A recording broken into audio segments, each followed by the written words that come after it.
What is up, everybody? PattySMusic here again today, back at it again with another video, and I am super excited to finally be doing a review for Red's latest album, Declaration. This album has been long anticipated and long awaited, and I gotta say, it really delivered.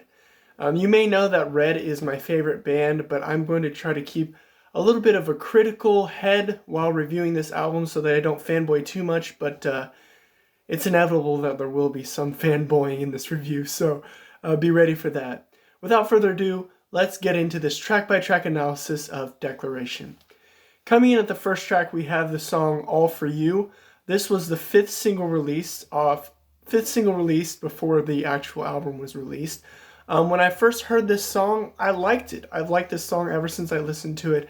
It was very hyped up before I listened to it, and I think it delivered, except for I didn't like it as much as I like it now.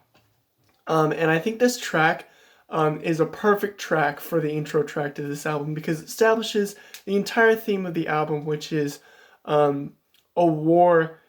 War, basically, is the entire theme of this album. I think it's War of the Soul is basically the idea of this album, and this track establishes it very well. Nice and heavy, great hook, but I think the best part about this track is probably the screaming section, and I would go so far as to say that this track has the best screaming section in the entire album. That's just my opinion, but when it says, "This entity inside of me, this deepest love, this whore, one thing I promise you, this is an endless war," that is perfect to establish this entire album. And when Michael Barnes is screaming that, he sounds almost psychotic. It's amazing.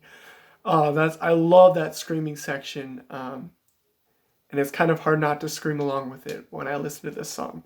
But anyways, All For You, I give this song a 9.9 out of 10, sorry. Coming in at the second track, we have the song Infidel. Now, I think this is probably the most Of Beauty and Rage sounding song on Declaration, and I really like that. Some other elements that this song has are in the intro. It sounds kind of like a Korn song. Now, I like that creepy kind of weird sounding sound that Korn does, but I don't really like Korn music. I don't really listen to Korn very often just because their lyrics are absolute trash, and I don't want to be subjecting myself to those kind of lyrics. So I'm glad that Red kind of leaned on that kind of sound. I guess an instance where I do like Korn sounding is Love and Death by Brian Head Welsh and his band. Brian Head Welsh, obviously the guitarist for Korn. He's the guitarist for Korn now, but he left Korn and started his own project. That's an instance where that sound is done well, but this song is also an instance where that sound is done well as well. And that scream at the beginning, obviously, is such a memorable part of this entire album. And I think this is probably the best intro on the album. I want to hear you scream. It's so great. Oh man, I can't get over it. This entire song is absolutely fantastic, and it's got some great lyrics. Although throughout this whole album, Red has some good lyrics, and it also has some lyric times where it just leans upon similar tropes that it has used in the past. And it kind of does that in this song a little bit too. Looking up the word infidel deals with unbelief, and that's what it means. It's a person who is unbelieving, and I think that's what this entire song talks about, is unbelief. Infidel, I give this song a 9.5 out of 10. Coming in at the next track, we have the track Cauterize, and this is one of my favorites from this album. Everything about this song is absolutely masterful, and the entire theme is just so emotional. This is probably one of the most emotional songs on the album. The whole theme is cauterizing a wound, or basically cauterizing somebody. Basically, somebody or something in your life that keeps coming back. The lyrics, the buried comes crawling back to you. Basically, something that you thought you buried, but it keeps coming back. And the whole idea of the song is to, cauterize those wounds, and it's about healing, and that's what I love about this song. The theme is amazing, as well as the entire song is so heavy. This is another Red masterpiece. Like, I love this song. It's so good. But my favorite part about this song has to be the bridge. It's one of the most emotional points in this entire album. The bridge lyrics are, "A thousand scars betray me. Oh, what's another one? At least they make me feel like I'm not the only one. Oh, am I the only one? Oh, are we the only ones?" Oh, that is one of the few instances in this album that gives me goosebumps. And this song, to tell you the truth, had to grow on me a little bit, but now I just realized the brilliance of this song. This song gets a 10 out of 10 from me. This is one of the best tracks on the album. Coming in at number 4, we have the track "The War We Made." I think this might have been the 4th single that was released before the album. And this song is good, and it's got a great hook. This is probably one of the songs that I sing the most from this album, just because the hook just keeps coming back to me, and it's very catchy. But that does not mean that this is one of the best songs on this album. This song is classic Red. I gotta hand it to him. This is a classic, already over kind of sounding song from Red. What I think they should have done is left the screams out of this song. I know that this whole album was pushed for its heaviness, but there's points in this song where it feels like they just kind of cram screams into the song that don't necessarily need it. When he goes up in the chorus, there's like a scream that comes from that, and then it like cuts out really fast. And I feel like either they should have faded that scream out a little bit more, or they just shouldn't have had the scream there. Because I've watched live versions of him singing this song live, and the way he does it works really well. So I didn't think that they needed like to add screams in there or something, but it just doesn't really work with the song. However, overall, this song is very uplifting. It's a great song as it's coming to the middle of the album. It's very well placed. And I think the mastering in this entire album is perfect. Like, I think the mastering in this entire album is good, as well as the placement of the tracks. I think those are one and the same, basically. The placement and the mastering are basically the same thing. The tracks are placed very well in the order, and this whole album seems very continuous. It's very well put together. I'll just say it that. Because "The War We Made" is at a great place in this album. And then this next track, "The Evening Hate," really works perfectly in the story of this album.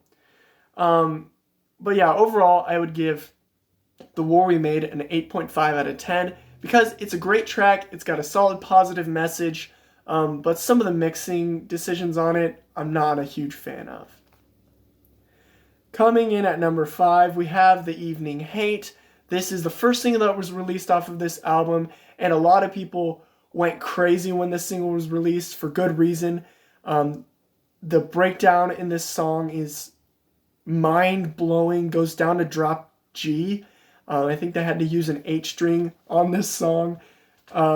It's just insane, and it's very creative. It's very different for Red, yet it's also signature. Like, I don't know how to explain that well, but it's like they use signature Red sounds, yet it's very new, fresh, and unique.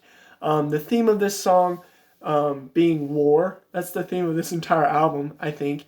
And the way that this track is placed in the album as number 5 is it's perfectly placed because it kind of establishes the plot of the entire album. And Red being a very cinematic band, they have kind of somewhat of a storyline going on in their music, so it makes sense. And if you've ever seen the music video for this song, you know what I'm talking about.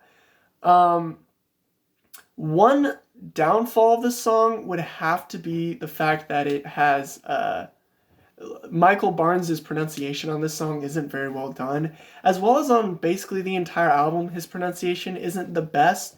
That's a little bit of a downfall of this album. You can't really tell what he's saying. First time I heard this song, I was like, what the heck is he saying? Which kind of stinks, because the lyrics in this are very well done. They paint a nice picture of like a nice picture of war. You know what I mean? They do a good job. They do their job well. But overall, I'd probably give The Evening Hate about an 8.75 out of 10, because I don't think it's as good as All For You, but I think it's definitely better than The War We Made. Coming in at number 6, we have probably my favorite song off the album, if not one of my favorites off the album, is Float. This song is a weird one because it seems like the chorus and the verses shouldn't match up, but in my opinion they do. That is some of the critiques that I've been hearing about this album, is that the chorus and the verse seem kind of Frankenstein-y and that they don't really work together, but I think they work together very well. And the chorus on this song is the thing that gave me goosebumps the most. And throughout this entire album, I've not had goosebumps listening to a song like that for a while. This is the first non-single that I heard off the album. I just went to the album and just started listening to the non-singles before I listened to the whole thing. And this song, just from start to finish, just gripped me. And I knew that this was one of my favorites. The lyrics, I love the lyrics in the beginning. I don't remember falling, but still I hit the ground. That was before I woke up, but let's live in the now. This song is kind of simple lyrically, but I just love its instrumentation. And that soaring chorus is something that Red does so well every time, and it just draws me back in. So I give this song a 10 out of 10. Float is a 10 out of 10. Coming in at the 7th track, we have the track The Victim. And this song has just as good, well, not just as good, almost just as good of an intro as Infidel. I think this song has one of the more unique intros in the entire album, and I love that. As well as Michael Barnes' screaming in this song is just insane. I mean, throughout this entire album, he just sounds so raw with his screaming, which is awesome. That's one thing that I think that the mixing was done very well on, was to showcase Michael Barnes' vocals in this album, and it does it really well. And the way that they mix his vocals, they don't really bury it in the mix as much as maybe some of his vocals have been done in the past, but they really bring it forward. And it really sounds like he's just shredding his voice, which is awesome. And it works so well for this style of music. It's so good. And specifically on this song, when he goes, hold on. Take. And he just goes crazy. It's just, well, it's so good. And okay.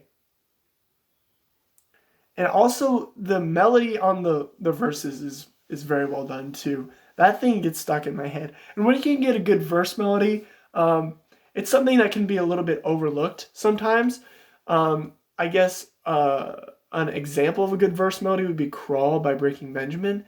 That's probably a song in where I like the verse better than the chorus.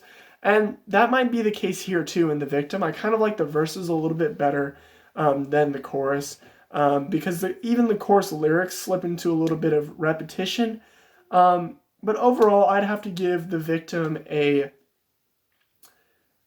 8.75 out of 10 as well, just because I think it's definitely as good as The Evening Hate, but I don't think it's as good as All For You.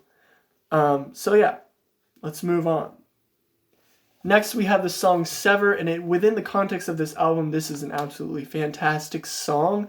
I definitely don't think it's the best song off of this album, but it's one of the more creative songs off of the album, and it's one of the songs that straddles the line between heavy and not as heavy the most in this album, if you can tell what I'm saying. I mean, The War We Made is obviously the softest song on this album, but Sever is the song that's right in between all of them, you know, and it does it very well. I remember some people being a little disappointed because I know Red was saying, oh, these next few songs are going to be so heavy, and then Sever came out and they're like, this isn't that heavy, but it's still an absolutely amazing song. The theme is so good. It's about basically they're leaving the record company and they're severing ties, and they're going off on a journey of, you know, being a band on their own and producing their own stuff. So that's a pretty good theme, and it works really well. And also the chorus, when I first heard it, I was like, but now the chorus has really grown on me, and I love this chorus. Other than that, it's got some parts in it where the lyrics are pretty Red generic, you know, they're pretty normal for Red.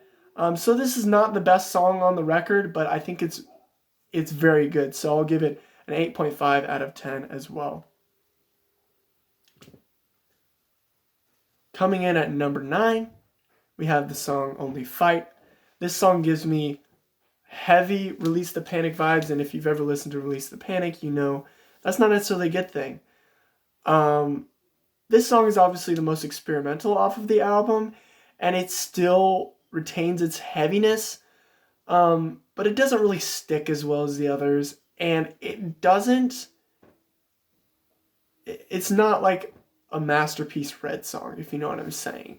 And also, I'm not a huge fan of the chorus. It doesn't really have any melodic parts in it that really catch my ear or really replay in my head. So that's probably the reason I don't like this song as much. And the fact that the lyrics are pretty repetitive in this song as well. That's why I think that this is probably the weakest song on the album. I'll give it a 7.5 out of 10. Coming in at the last song, we have the song From the Ashes. This was my favorite song from all of the singles that were released, and it's one of my favorite songs off of the album. I think this song really characterizes the reason why I like Red. They combined beauty with chaos, and that crazy combination of the fact that beauty can be found out of even the darkest of situations, and you hear Red singing about how they're rising up from the ashes. And you know, that trope of using the lyric rise is something that I've kind of gotten sick of, yet here Red breathes new life into it, and it's just so well done, as well as the violins at the end. I just sit there and I just listen to it, I close my eyes, and I just take a big sigh as I let it seep into my soul, because it's so beautiful. You know, and it's a great way to finish off the album. This is a great track to finish off the album. Besides the fact that this is also one of the most inspiring Red songs that I've ever heard. You know, Red deals with a lot of dark subject matter, and I appreciate that. I appreciate that they're very real and vulnerable with their lyrical matter, but sometimes it gets kind of dark, and here, From the Ashes is kind of just a bold, like, empowering, I don't want to say the word empowering, anyways, bold, empowering, kind of just, yeah, you know, inspiring song. And that's why I love it. It's just such a good song. Also, it uses that part where Michael Barnes holds out the note and then slips into a scream. Those kind of vocals I love, and Michael Barnes does it so well. I think back to the song Lost off of End of Silence, their first album. He does that on the song Lost, and I love it. And he does it here again in From the Ashes, and it's so good. Man. Okay, so I feel like I've been rambling a lot on this album review, but I just kind of wanted to do is sit down, just kind of throw up all of my ideas on this album and what I think about it. And you guys, whatever you think about the album, put it down in the comments below. We can discuss it. We can have a fun time talking about this amazing album. Hopefully I didn't totally fanboy over this album, but I gave some good critiques about it. The fact that some of the mixing choices were a little bit weird. Michael Barnes' pronunciation wasn't necessarily the best throughout this album. Red did lean on a few lyrical tropes that they use all the time in this album. Those are a few of the critiques that I would have, but on the flip side, Red is back, baby, and they're using heavy instrumentation, and they are making music that they want to make, and they're not being pushed into making a cover of Sia's Unstoppable. I'm just joking, but seriously, I don't like that cover. But anyways, they're doing what they want to do, and you can tell that they are making some good music this time around. Overall, I'd have to give this album a 9 out of 10. I really love it from front to back, and I think that the placement of the tracks on this album really works quite nicely. Let me know your ideas about this album in the comments below, as well as if you're new to my channel, please consider subscribing for more content like this coming soon. I'll catch you later. Peace out.